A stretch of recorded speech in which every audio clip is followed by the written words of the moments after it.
Good morning guys. आपको हम इसके पहले प्रकाश के अपवर्तन के नियम मैंने बताया था और नियम जाने या ना जाने बट प्रकाश अपवर्तन जो घटनाएं होती हैं किसके वजह से होती हैं ये आप ज़रूर जानिए ना। तो प्रकाश के अपवर्तन के प्रभाव क्या है।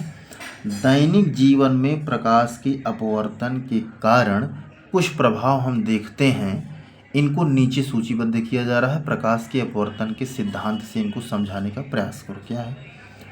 जल में तिरछी रखी और अंशतः डूबी छड़ी या पेंसिल जल की सतह पर झुकी हुई प्रतीत होती है ना। आप कभी भी देखिए, जब आप जल में कुछ रख देते हैं, जैसे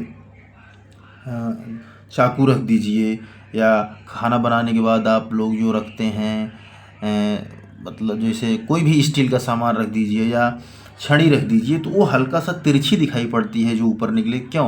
वो प्रकाश के अपवर्तन का प्रभाव है, जिसमें मैंने आपको बताया कि विरल से सघन, सघन से विरल, तो अविलंब से दूर हटती है, अविलंब की ओर झुकती है ना। तो वही रीजन है तिरछा और सीधा दिखाई पड़ने का।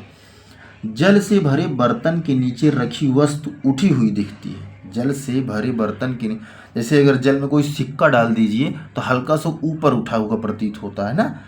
क्यों? ये प्रकाश के अपवर्तन के प्रभाव से। अगर जल में मछली है तो मछली भी हल्का सा ऊपर दिखती है, इसलिए जब कोई शिकार करने वाला मछली का शिकारी होता है तो जब वो भाला मारता है तो उसके वास्तविक गहराई जो रहता है उस पर नहीं बल्कि और नीचे गहराई मारता है। ठीक।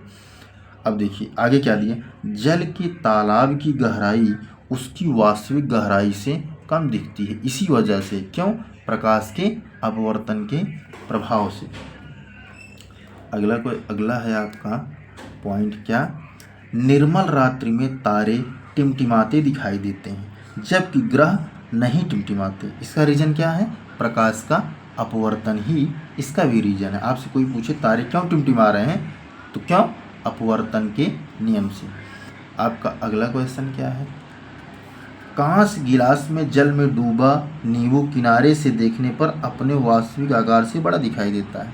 कभी इसको आप प्रयोग करके देखोगे तो खुद आपके समझ में आएगा। अगला क्वेश्चन क्या है। सूर्योदय से कुछ पहले ही सूर्य क्षितिज पर दिखने लगता है। क्यों? क्योंकि समुद्र और उसकी वजह से क्या होता है, अपवर्तन होने लगता है। तो पहले ही क्षितिज मतलब जहाँ जमीन और आसमान मिला हुआ प्रतीत होता है, उसी को बोलते हैं क्षितिज। रेगिस्तान में मृग मरीचिका दिखाई देती है। मृग मरीचिका क्या है? जैसे रेगिस्तान जहाँ होता है वहाँ पर मृग मरीचिका अपवर्तन के कारण दिखाई पड़ता है। दूर देखने पर ऐसा लगता है कि वहाँ पर पानी है, तो उसी प्यासा हिरन उसी पानी को पीने के लिए दौड़ता है तो धोखा खा जाता है। इसी को मृग मरीचिका बोलते हैं। तो दोस्तों ये रहा कुछ इम्पोर्टेंट पॉइंट, इसे आप लास्ट तक देखना, लाइक करना, सब्सक्राइब करना। धन्यवाद।